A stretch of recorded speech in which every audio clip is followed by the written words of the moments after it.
ito ay rated SPG. Striktong patnubay at gabay ng magulang ang kailangan. Maaaring may masiselang tema, lengguwahe, karahasan, sexual, horror o droga na hindi angkop sa...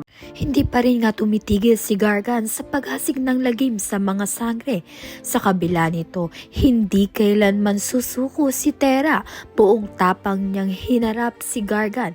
Handang ialay ang lahat upang tuluyan ng mapatumba ang kasamaan at magwakas ng paghihirap ng kanilang kaharian. Samantalang sa kabilang banda naman nga, naglakas ng loob na ipagtapat ni Adamus ang kanyang tunay na pagtingin kay Dea.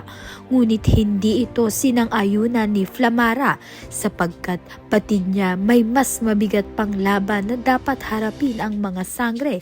May panganib na unti-unting bumabalot kay Dea, isang madilim na puwersa na tila naghihintay lamang ng tamang sandali.